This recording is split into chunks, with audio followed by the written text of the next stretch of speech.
Yep. Here. Lovely. Notice of the meeting. This meeting has been called in accordance with Schedule 12, paragraph 9, little 1 of the Local Government Act 1972. Public notice of the meeting is given in accordance with Schedule 12, paragraph 10, little 2 of that Act. We'll move on to agenda item number 1, apologies for absence. Good evening everyone. We've had apologies from councillors Blackwell, Dalrymple and also Harrison. Thank you. Can we note those councillors? Councillor Blackwell, Harrison, Dalrymple. Harrison. Michael Harrison. Yeah, we know he's not great, potentially, and so we have a kind of standing apology from him, but we're not going to need to understand. If I could just want to Councillor Smith move the seconder. Councillor Brown, all in favour that we accept those apologies? Thank you. Can you just ask the chair, have you heard this? Yes.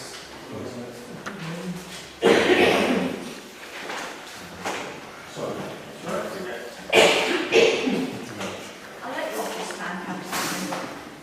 Well, the difficult is I've got to collect them on Thursday and Friday to just go so it's a great problem. Agenda item number 2, declarations of interest. Do any members have any interest to declare on the following agenda?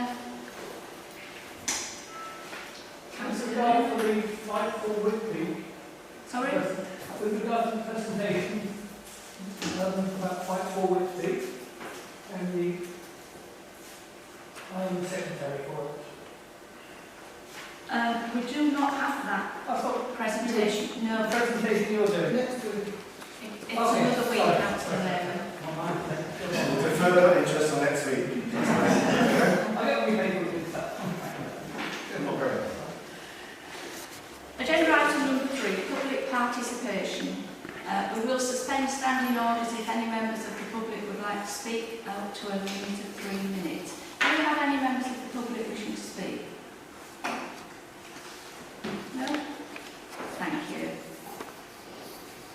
So moving on to agenda item number 4.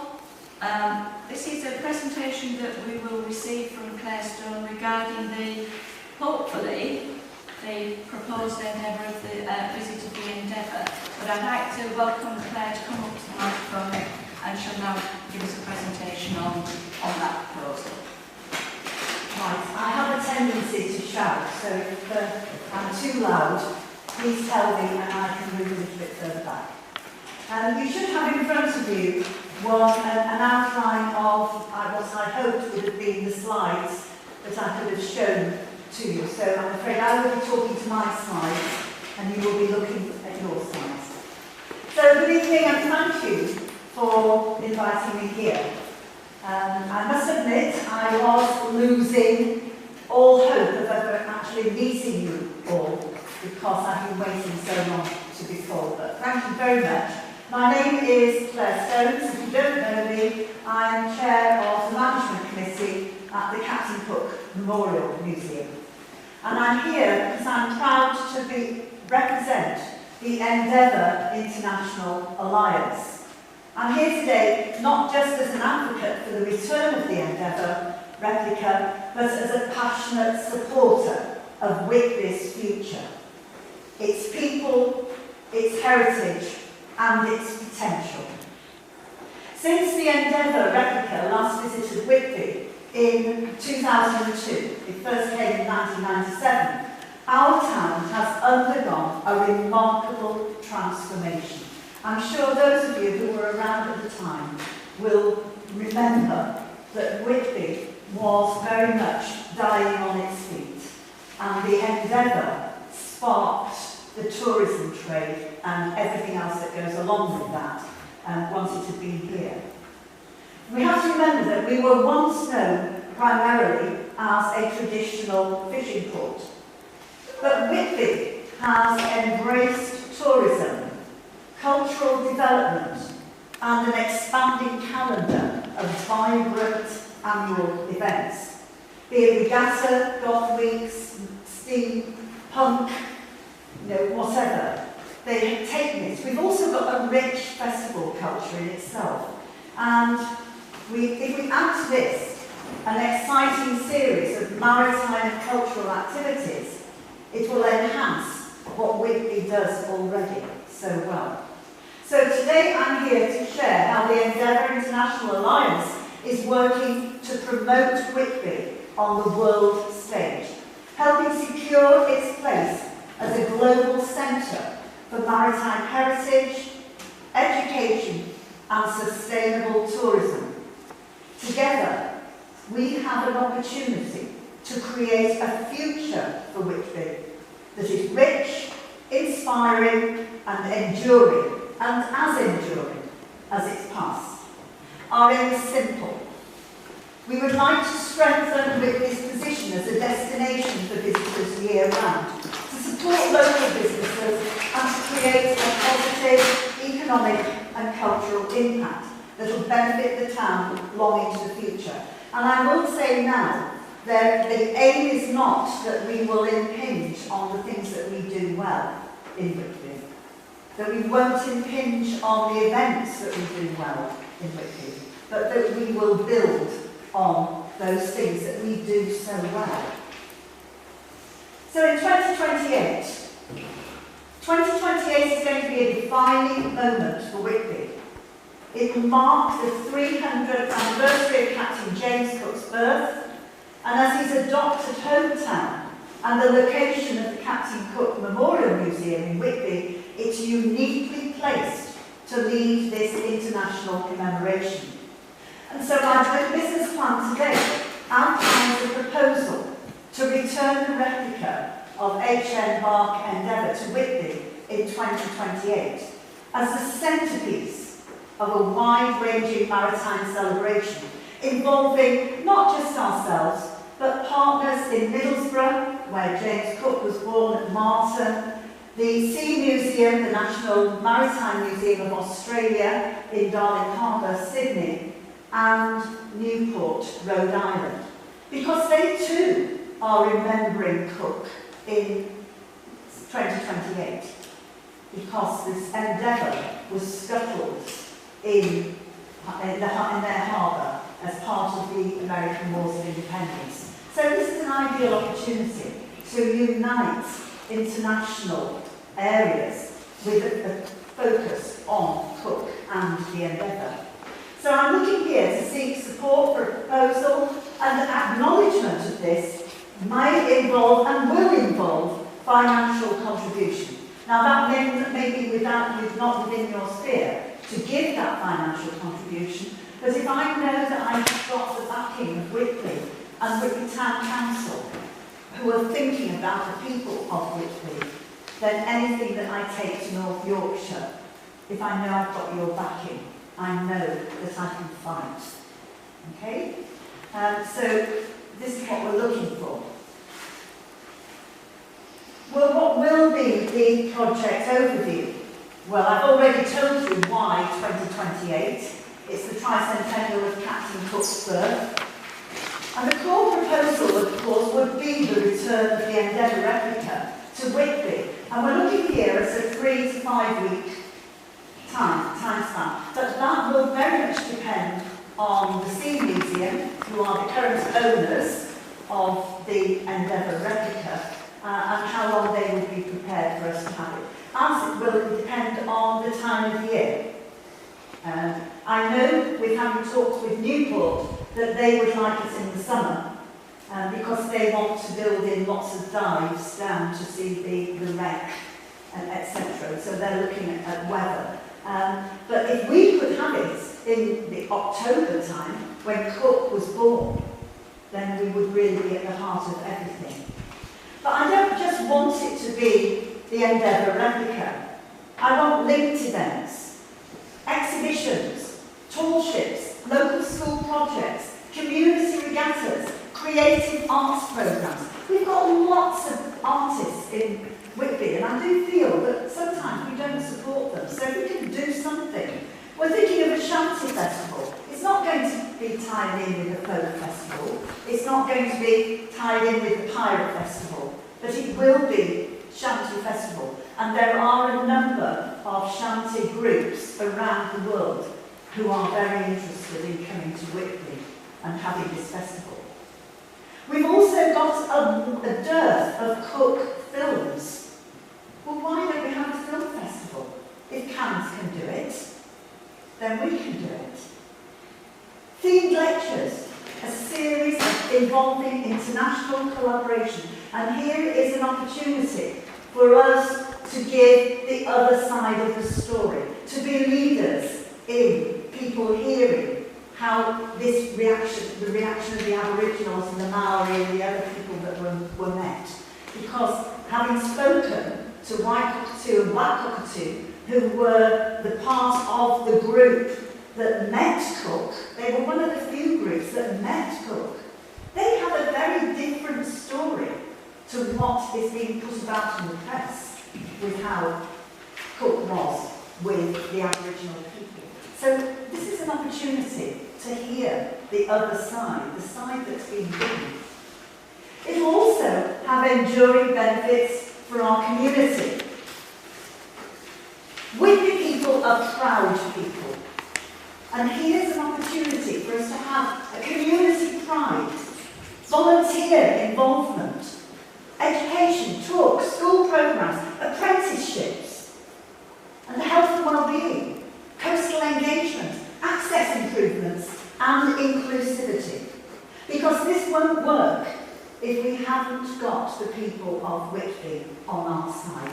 And by getting you on our side, we can spread the word to the rest of the town. Obviously that'll involve a few partnerships, but the strategic goal of raising Whitby's national and international profile. Whitby is already a top-tier UK destination. It attracts, according to Visit Britain, 1.4 million visitors annually.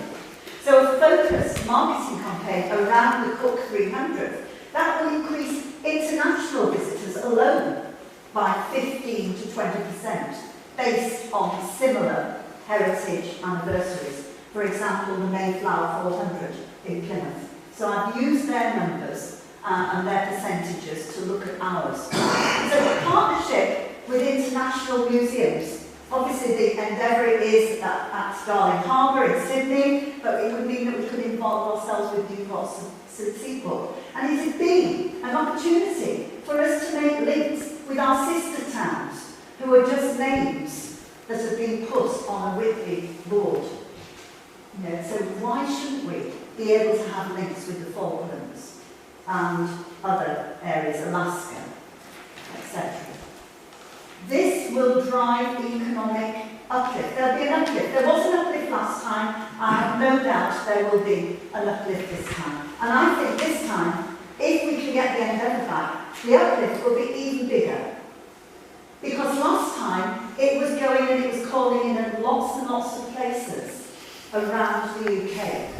Whitby, after the National Maritime Museum in London, had the most visitors who came per day and went on the endeavour. But if it's not going to Lincoln, and it's not going to Great Yarmouth, and it's not going to Hull, and it's not going to Newcastle, and it's not going to Cumbria, all those people are going to take that opportunity to come to Whitby. So we are anticipating that there will be 100,000 plus visitors during event weekends. And that will be an estimated 8 to 10 million direct spend into the local economy. Accommodation, dining, retail, attractions. And that has just been done as a percentage of what happened last time. But we don't want it just to be for 2028. There has to be an ongoing impact beyond 2028. 2028 is the beginning. It is not, we build up to 2028 and then we sit back and see what happens. We could have new maritime trails, museum upgrades, educational resorts. They will sustain visitors' interest year round. I want to deliver a lasting legacy for education and maritime planning. We are well known and we are loved as a place for our maritime history, for our historic atmosphere, for the way people meet and greet others. And we need to build on that. We need to build on our strengths and not weigh too much on what's wrong and how much it's all going to cost. So we propose a calendar of high-quality maritime-themed events. And these could include international maritime festivals, tall ships gatherings, interactive exhibitions, education programmes again, scientific and environmental workshops focusing on ocean conservation and sea conservation, which Cook was interested in. Cook wrote lots. When you look at a map and they tell you about global warming and where the ice has come from, they are using James Cook's figures. They are using James Cook's lines. So we need to be building on these so that we have lasting heritage projects. Our aim is simple. We want to strengthen Whitby's position as a destination for visitors year-round, at the same time supporting local businesses and creating a positive economic and cultural impact that will benefit our town into the future. And with your support, we can make this vision a reality. Our vision for Whitby's future, rests on a solid foundation of strategic planning and investment in infrastructure to ensure the success of 2028 Captain Cook 300 celebrations and to support the town's long-term prosperity. We must address the practical needs that underpin a thriving, sustainable and accessible maritime destination. And these include harbour dredging and maritime jetty upgrades to accommodate the Endeavour replica and future visiting ships, ensuring Whitby's harbour remains navigable, safe and welcoming. We have a dredger. I understand it is on its way back from Scarborough, but why has it been dredging in Scarborough? It is the Whitby dredger. Why has it not been dredging in Whitby? Because we can't have ships being invited back to Whitby and they get to the outskirts of the pier and they're told they'll have to wait because it's flooded up and they've got to get the dredger out. That dredger should be working all the time. Working all the time will encourage more things to come into our harbour that are now going past and going up to Hartlepool.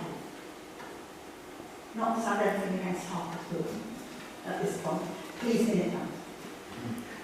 Expansion of our park and ride facilities. This needs to be managed to accommodate our increased visitor numbers. Those visitor numbers that we're expecting for 2028 and beyond. We need to be reducing in the town centre the congestion and protecting Whitby's unique atmosphere. People come here because it is a traditional place. They want to see that. They do not want to be having eyes in the back of their head waiting for the next car that's going to come up behind them. And park and ride facilities, they need to be done now. It's no use waiting until 2028 and then trying to get things up and running. It needs to be in place by 2026 so that all the problems that might happen in 2028 can be dealt with. Traffic management and congestion planning. We need to keep the town flowing smoothly, benefiting residents and visitors. Not just visitors, we have people who live here. I'd like to have some ongoing engagement with the Harbour Master, if anybody does know him, and the Whitby Harbour Authority. I will say to you now, I have been very upset and very disgusted that I have written, and I wrote on November the 13th, and I'm still waiting for a reply about the depth of water and where the berthing would take place. I can't go, and we can't go, the International Alliance, we can't go to Australia, to Newport, and say, yes, we can be, hand on heart, we know that Whitby is capable, because it was capable in 1997, and it was capable in 2002, but a lot's happened since then. But we need to have all those necessary preparations, permissions, and practicalities. They need to be in place, because we need to create a robust, well-managed maritime hub. We need to look at our shops. We have a number of empty shops. Do we really want 100,000 plus visitors coming who are walking up Baxter Gate and then, as has happened to me, stopping me to ask, could you tell me where the main town shopping area is? Well, you're on it. I don't know the ins and outs, but I'm sure having something in those shops would get people up Baxter Gate who are perhaps not going up Baxter Gate at the moment. And having a rent isn't always the best way to get things. We've got lots of artists in this area. They have started an artist hub in Scarborough, and they've got a waiting list. It's thriving, it's doing well. It's been put in a shop that has been empty for ages. Have we ever thought about appealing to the artists in our area and seeing if they would be interested? Because the artists I've spoken to nearly sat my hand off when I suggested it. But we need to look at that. Look at those empty shops. What can we do? We haven't got anything for local people. Could there be a local people's hub that people can go in and have an opportunity to talk to? I know that you have places that you talk to your the people who you are representing, but just something. There are so many empty shops. These improvements, as I keep saying, are not just for 2028. We want to raise with this profile, international profile, as Captain Cook's maritime base, inspiring visitors from around the world. That will drive economic uplift and it will strengthen our partnerships. But that's at the heart of what I am talking about. So the Captain Cook 300 celebrations, they present a significant opportunity for us to boost our local economy. And drawing from comparable events, Hull UK City of Culture 2017, it attracted 5 million visitors. It generated £220 million in investment and created 800 new jobs. We're not Hull, and I'm not suggesting that we ever would be. But Pembrokeshire, Fish Week in 2014, it welcomed 32,000 attendees and in 1 week contributed £2.7 million to their local economy. So based on these precedents, we anticipate an influx of around 150,000 visitors during the 2028 celebrations. That's on top of the people who would normally come. Local spending exceeding 8 million. Creation of 60 to 80 short-term jobs in areas like hospitality, event management, transportation, and the establishment of 10 to 12 new businesses and events. And I know, some of you will think, well, that's pie in the sky, it's not going to happen. But unless we try, nothing will happen. And Whitby will just be on a slide until it reaches rock bottom. But this is our opportunity to do something for the people of Whitby and make sure that that doesn't happen. So looking at 2002, I looked at the figures that came from that. So in 2002, it was estimated 1.5 million was spent on accommodation, food and retail attractions. Ticket donations was 1 to 200,000. That's the ship entry fees, sponsorships, donations. The economic boost to local businesses was 500,000 to £1 million. And that was just in the 13 days it was here.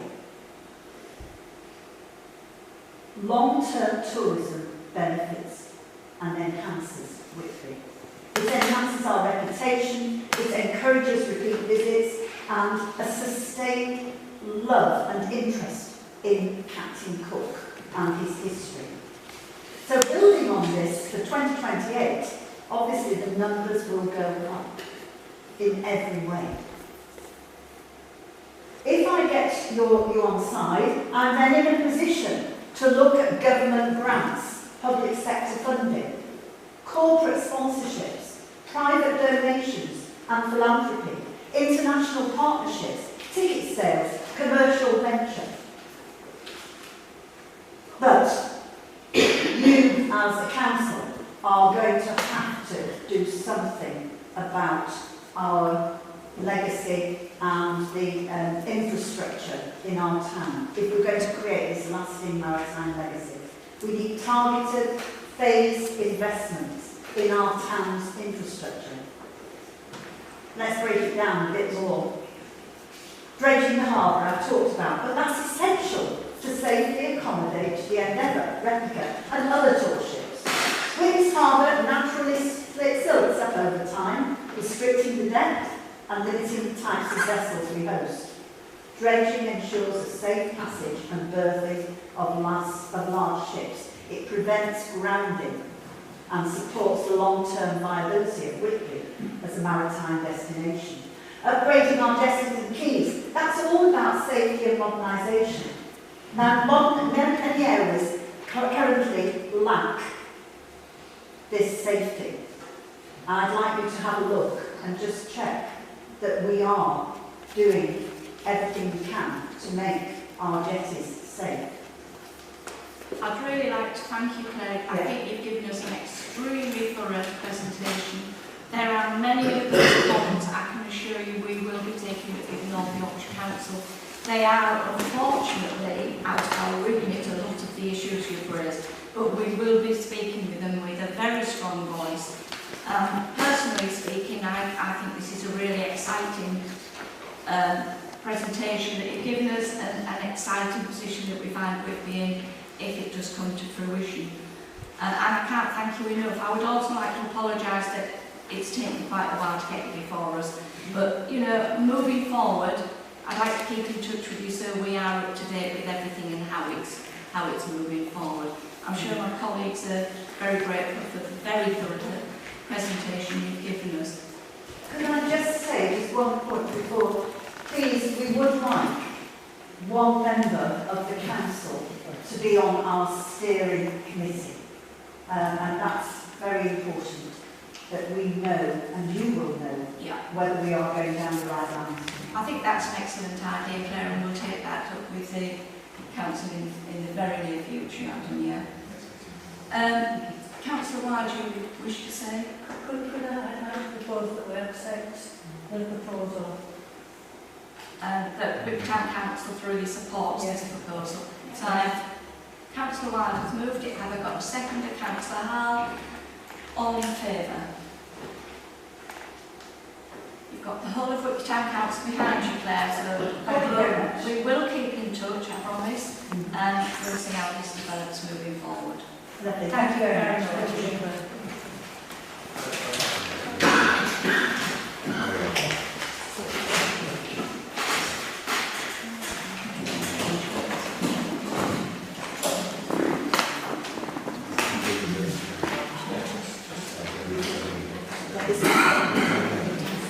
Moving through the agenda, members of the public are very welcome to stay to the end of this agenda. If you wish to leave after that presentation, please feel free to do so. It's entirely up to yourselves. Thank you. Give you a few minutes to go and take care.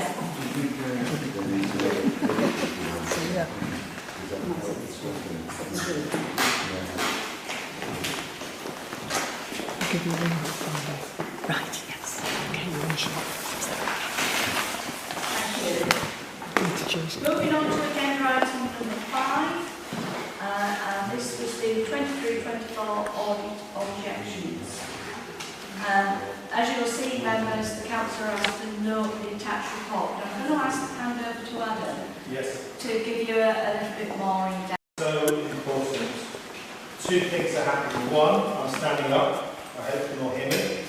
And secondly, being passed around now is an additional handout with further information on this matter to help you to understand the recommendation that is being made.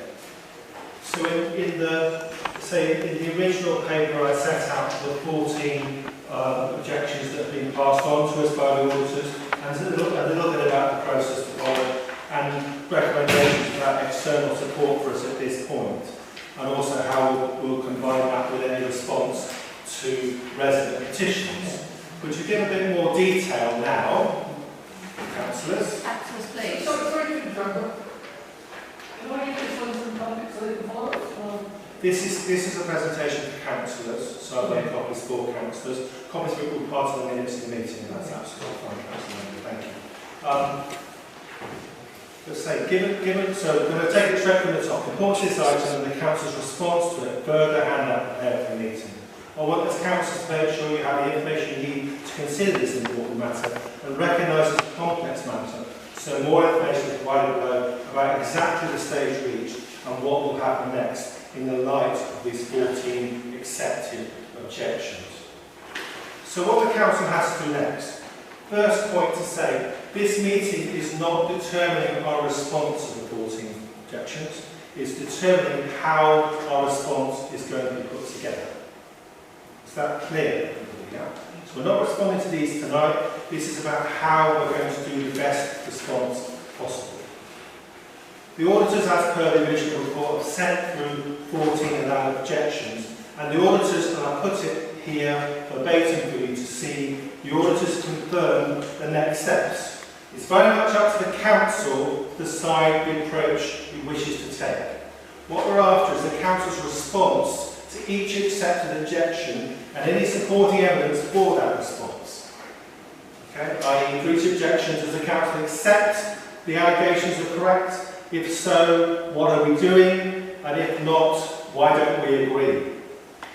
The auditors will then consider the objections and the evidence from council, and then they will come to their conclusions and make their recommendations. And it's those recommendations that we will then consider to see what actions we will take in the light of those recommendations. So that's our route through the best practice from the council, is receiving and considering those audit recommendations.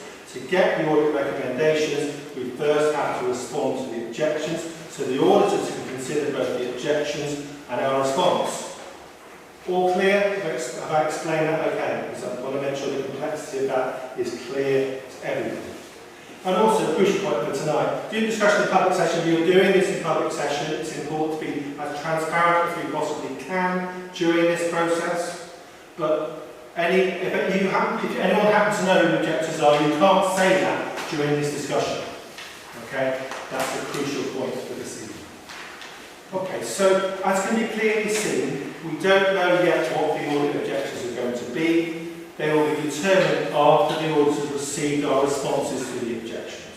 So those are the steps that have to be followed in the process.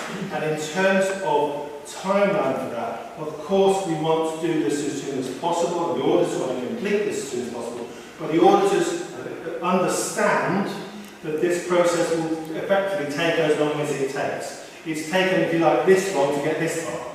So the process will take as long as it takes. Councillors, I'm going to take questions at the end. So I want to now go on to why an external investigator is the right step to take at this point. The most fundamental point is the number of objections that have been received. So normally a council may get no objections, or may get 1 or 2 objections maybe, and then it's completely normal for the clerk and councillors to work together on any responses to those. But this is on an entirely different scale to the normal happening. It's off the charts. I've talked to, informally talked to people in social media, struggle to find any councillors who have this number of objections to deal with. A helpful colleague referred me to a peer who's dealing with loads of objections. I met them, they're dealing with 8. We've got 14. So the standard approach won't cut it in terms of responding to this scale and this number of objections. And that's the fundamental point behind why we need external support at this point. The purpose of the work provides expert input to best allow councillors to make responses to all 14 of those objections. Okay, let's talk about costs. Yes, this will cost money, and it's hard to determine exactly how much that will be at this stage, because obviously it depends how long it takes, will be how much it costs. In the report, I've done an indicative estimate of, at this stage, £5,000, and I've said here that's £100 and £50 an hour. That seems a good place to start with this level of objection. If you've got 14 objections, and let's say 5 hours per objection, that's 70 hours plus all the work to go around on top, 10, 20 hours on top, so you're getting up towards your 100 hours there. It may not be as much as that, but I think it's sensible to be realistic about the potential cost. So I'll come to a bit more cost in a minute, but the exact cost we can't know, because that's where the estimates are coming from, so you have clarity on that. In terms of who we use, let's be clear, the field potential experts here, this work is not large. Okay? They need a good understanding of town and parish council law and legislation, and they also need to understand the requirements and regulations of audit processes such as this. So that is not a large group of people to be looking to. And in terms of how we proceed with this, we're following the council's financial regulations, which are very clear that the specialist services such as these, you go to best practice and get best value from that best practice rather than necessarily seeking a certain number of quotes for the work. And that's completely standard in terms of how councils also deal with legal, financial and other professional expert matters. This is an example of that. And so that is how it's being considered, and that follows the financial regulations of the council in so doing. The two main agencies approached at this stage are two who fit the remit I've described above, the Local Government Resource Centre and the National Association of Local Councils. And they are providing potential people to do this work, fitting the criteria that are set out within the report. One further factor to bear in mind of this is to say, let's be clear, the best response we can make on these objections in the weeks and months ahead, the better our chance of reducing the numbers of future objections. So although there is a cost to this, I believe this cost can effectively be saved in the future from reduced objections as a result of doing this work properly now.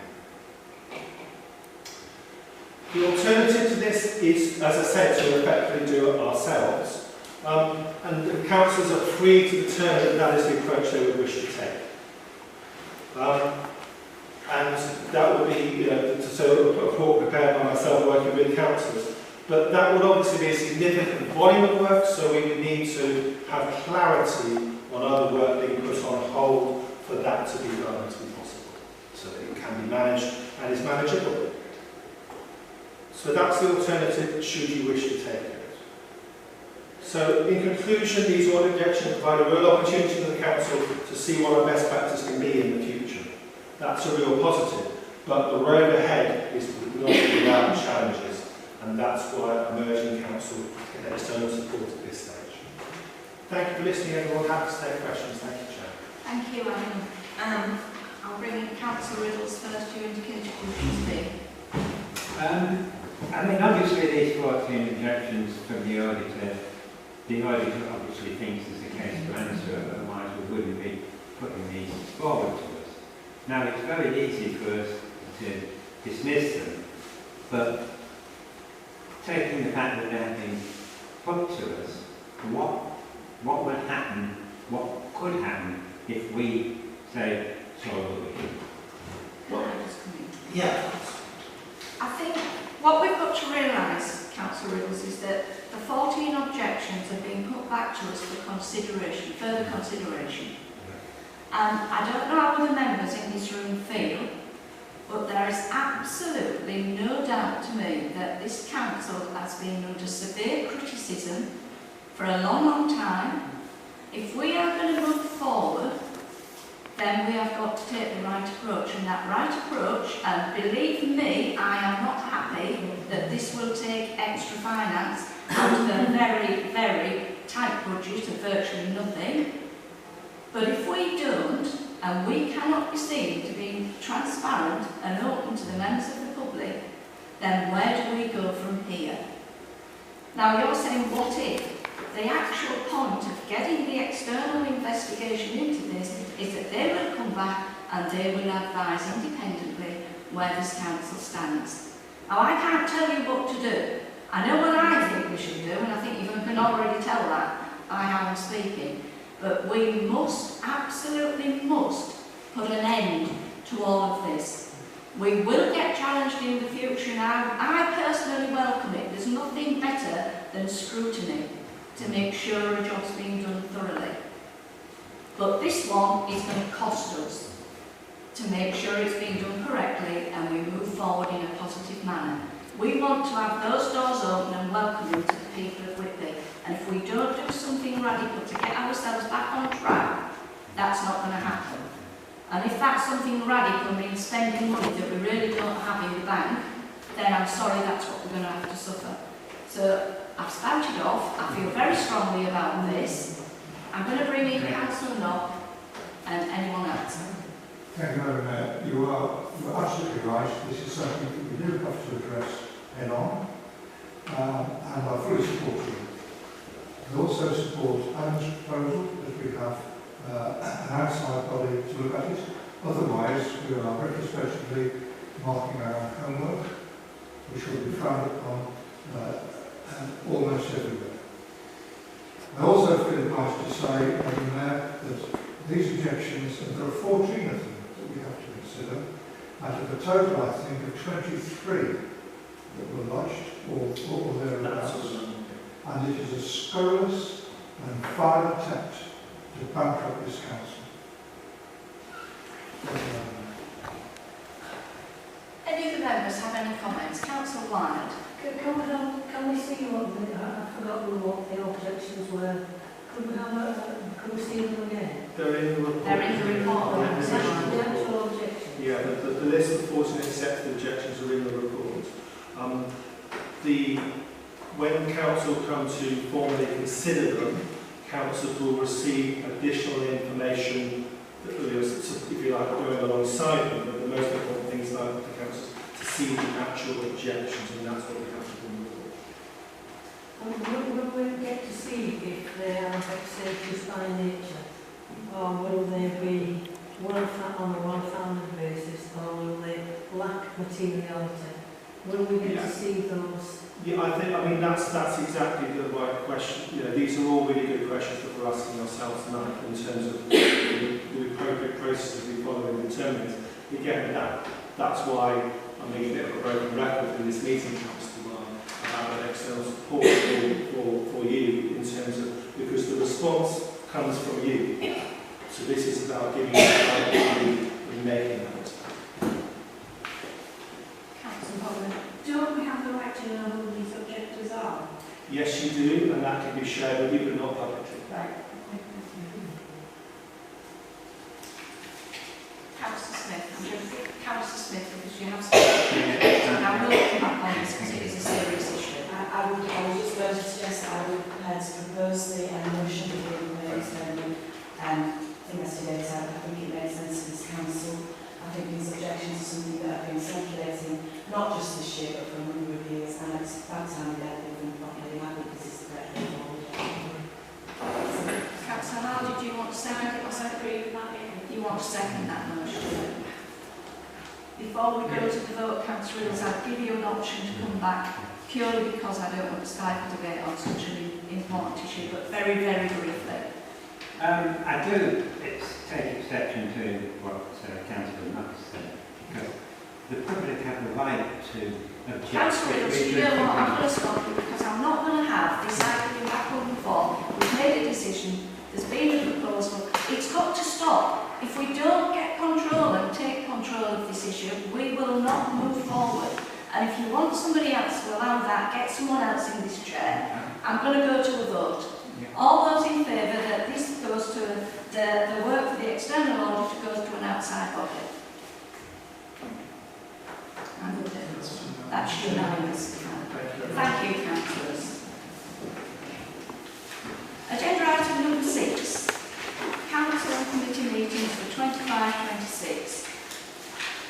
We do have a list of those dates if you would like to speak to them. Yeah, I just wanted to make sure again, that's how we go, that's it. It helps to be heard, isn't it? So the report summarises what I'm sure you will remember, in terms of obviously the meeting was only on the 13th of May, so quite recently. Council was very clear in its wish to have opportunities to consolidate committees and increase numbers of full council. The proposal actually at the original meeting was for a super committee, but as this report makes clear, when all the councillors are in the room, that is a meeting of full council. It's like calling a spade in law, effectively. So if you all gather in the room to talk about something, you are having a meeting of full council. So we have to call our spade a spade, if you like. So this report basically confirms that we will still proceed with that second meeting, but we'll describe it as a full council bracket, the main items it will be considering. And the norm will be for the month, the first Tuesday of the month, as per next week, to be almost like a ceremonial meeting where you'll have the presentation, you'll have North Yorkshire councillors, you know, the Anglo-American update from outside bodies, etc., all the things, you know, flood times, all the flood levels, all the things you normally have at a monthly full council meeting, the plan update will be on that first Tuesday of the month agenda. On the second Tuesday of the month, we will be meeting that all councillors can attend, and it will primarily focus on finance, harbour, town development. It doesn't exclusively have to do that because it's a full council meeting, so we have to treat it as that. But the other things that happen on the first Tuesday won't happen in that meeting. So that's what if you like, I'm coming back to you to confirm effectively how your motion of the 13th of May is being implemented. So you don't have to pass any further motions this evening because you passed that on the 13th of May. And therefore attached to it is the actual meeting calendar for the year that follows this, if that makes sense. I follow what we've been saying.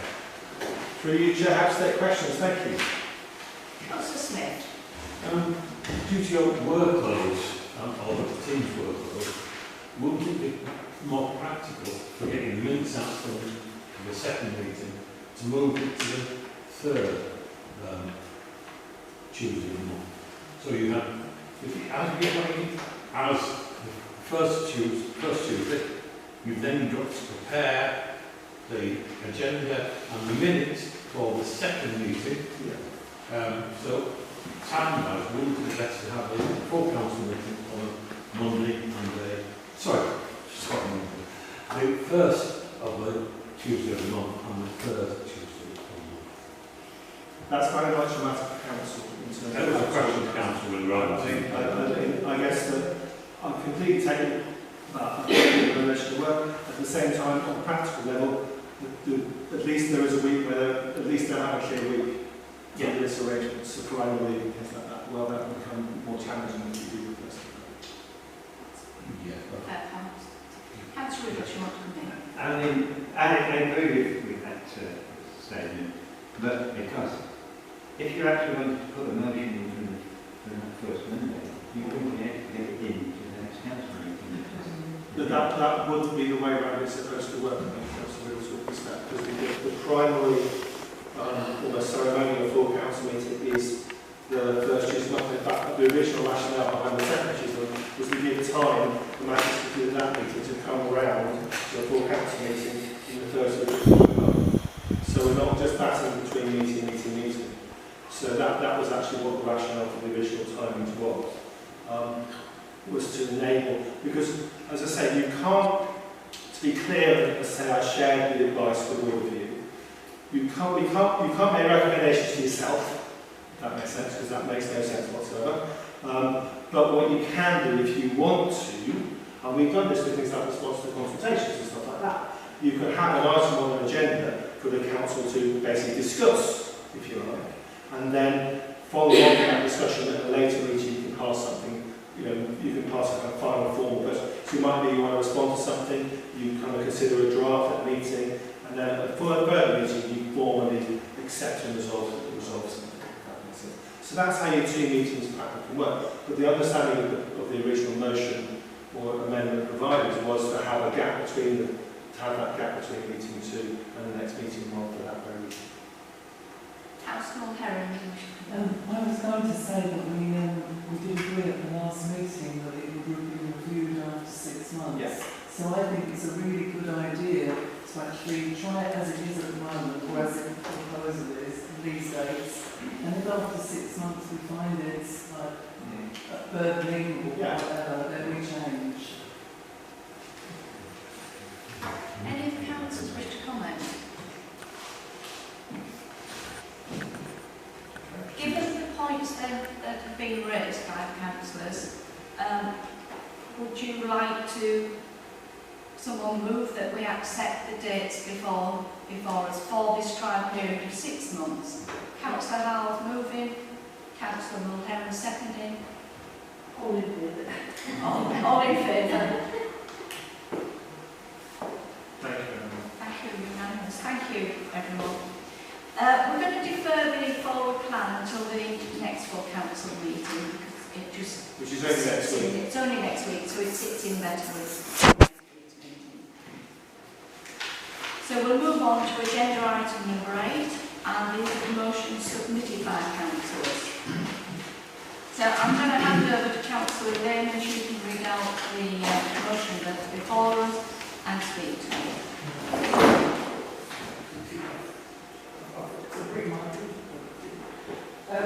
Yeah, the council agreed that the town meeting will always be held on a date of between 2 to 6 weeks before the annual council meeting. The rationale for this behind this motion is to allow the possibly outgoing mayor to present a view of the office to the public and allow any issues raised by the public to be considered at the annual council meeting. Notice that usually that is what happens. The town meeting came first, and the annual council meeting came after. It's this year it's the other way around. Just want to make sure that it stays that way in the future. Do we have a seconder for this motion? Well, I'll leave it so that members of the public can. Councillor Riddle, you're seconding the motion. Yes. Okay. Any members of council or not? Thank you, Madam Mayor. Can I propose an amendment to this, just by way of an addition, which is unless there is a compelling democratic reason not to do so.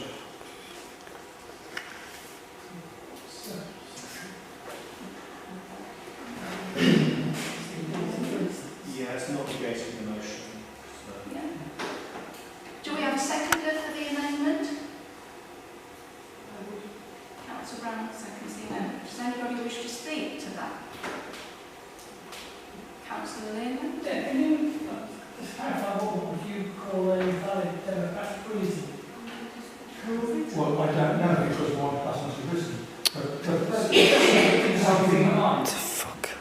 something may occur next year, the year after, or the year after that, which would make it possibly improper to hold the annual meeting between 2 to 6 weeks before the annual council meeting. I don't know. Thank you for the clarification, Councillor.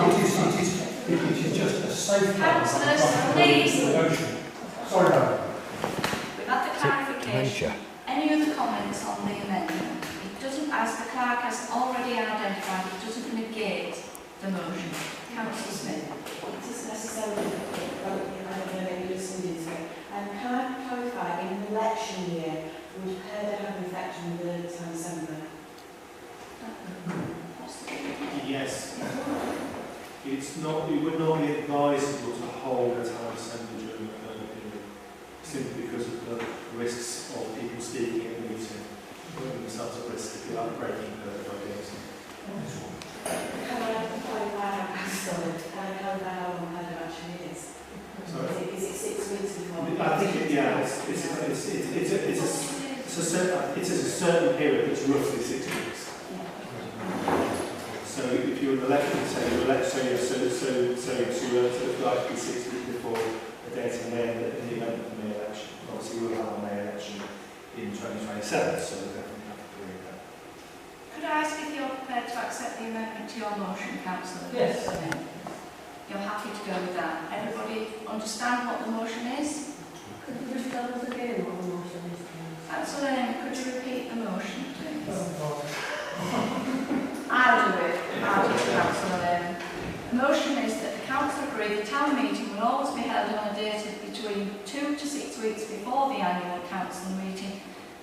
exception should, Councillor Knoll, should there be any democratic reason? Unless there is a compelling democratic reason not to do so. Everybody understand that? Thank you. Thank you. Could I take the vote, please? All in favour? Madam Chair, thank you. Thank you, everyone. Thank you. And moving to motion 8.2, again moved by Councillor Lehman, seconded by Councillor Riddles. Councillor Lehman, would you like to speak to your motion?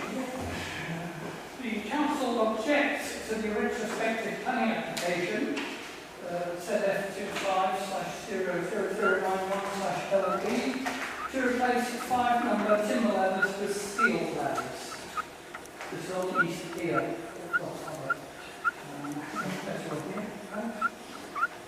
I understand that Harvey users have stated their preference for steel ladders that reduce the size of the rungs, making them easier to grip and there being less chance of slippery algae, etc. And no doubt that's the view NYC will use to their advantage. However, the pier is a listed structure, and it can be argued the number of times the ladders will actually be used is not sufficient to warrant disregarding the requirements for light fallout repairs for such structures. As stated in the documents accompanying the application, the ladders have almost certainly been replaced many times over the years. What they do not address is why, when hot-dipped galvanised steel, the material these ladders are being made of, has been around in commercial quantities since the 19th century, wood was always the preferred choice. Surely there was some good reason to do so. Did NYC carry out any research into this? I would suggest not. Indeed, the accompanying documents do not even appear to include any reason, argument, or explanation in defence of the decision to not carry out like-for-like replacements at all. In fact, they appear to attempt to divert attention away from and downplay the significance of the actual ladders in favour of the recesses in which they sit. There is a claim the metal will eventually dull down and not be so visually intrusive. This, however, ignores the fact that they will still be glaringly different from the ladders on the west and the Tatesville piers. Although the application acknowledges there will be some harm to the visual aspect of the pier, the claim is that it will be less than substantial. That may be the case, but it is cumulative. And accepting this application will set a worrying precedent for the desecration of the other piers. I would also like to express my deep concern at NYC's initial disregard for the very planning legislation which they are tasked with upholding. By not submitting this application before starting work, it shows a complete lack of respect or even regard for this town, its heritage and its people. I therefore suggest that the motion is closed. So the application is Thank you, Councillor Lehman. Any councillors wish to comment? Just to answer that. Thank you, Councillor Riddles. Councillor Mulhead. Thank you. This is a conservation area, and it should be. When we're in the plan committee, we're replacing like for like, and this is not replacing like for like. And having seen the metal ones and compared them to the wooden ones, they're not as, I can't even say, as aesthetically pleasing as the wooden ones. So I think we should be supporting this motion. Thank you. Any other comments, councillors? Councillor Wyatt. Just a comment. Councillor Lehman just pointed out that the wooden ones have been placed many times over the years. And I think one of the reasons why they're talking about steel is for that very reason. Because the wooden ones have been replaced many times over the years. Councillor Smith. Yes, as a person that lives in a building that's 600 years old, with timber framing throughout, I can assure you that timbers will actually, that will actually last. Steel is not going to last that long in our harbour. Had it been stainless steel, that would have been an entirely different matter, which is it's galvanised steel. And I think you will find that probably wood, properly cured, a proper, really good wood, properly cured, would last actually longer than galvanised steel.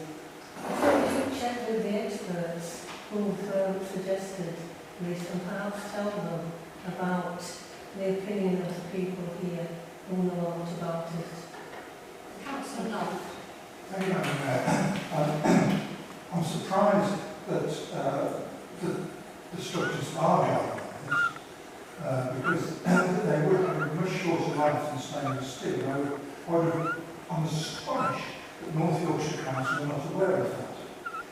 As far as timber is concerned, the only timber that is suitable for making ladders of this nature is a timber called greenhouse, which is now in very short supply, but traditionally does not go rotten below the level of the water.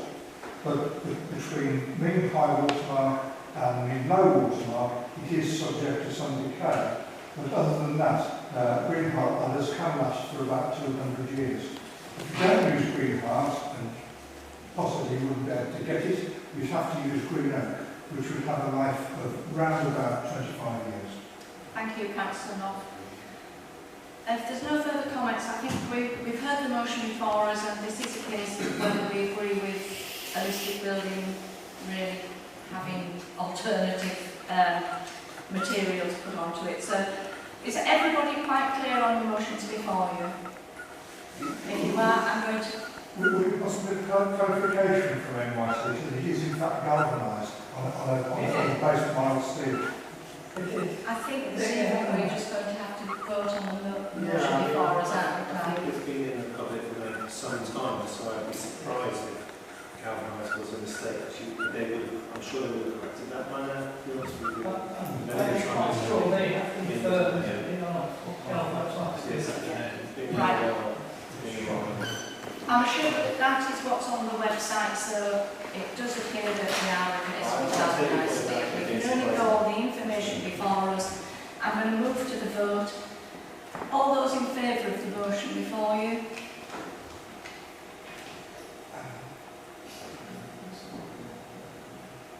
Against? Abstentions? Thank you, that's the motion carried. And we move on to agenda item A3, and again this is a motion moved by Councillor Lehman, seconded by Councillor Riddles, and Councillor Lehman, if you'd like to speak to your motion again. It's a bit late on this one. Are you withdrawing the motion, Councillor Lehman? I have no choice but to. Thank you. But I would like to communicate that it's very disappointing to find that Whitby Town Council missed the opportunity to defend or to participate in an issue that's of great concern to the residents.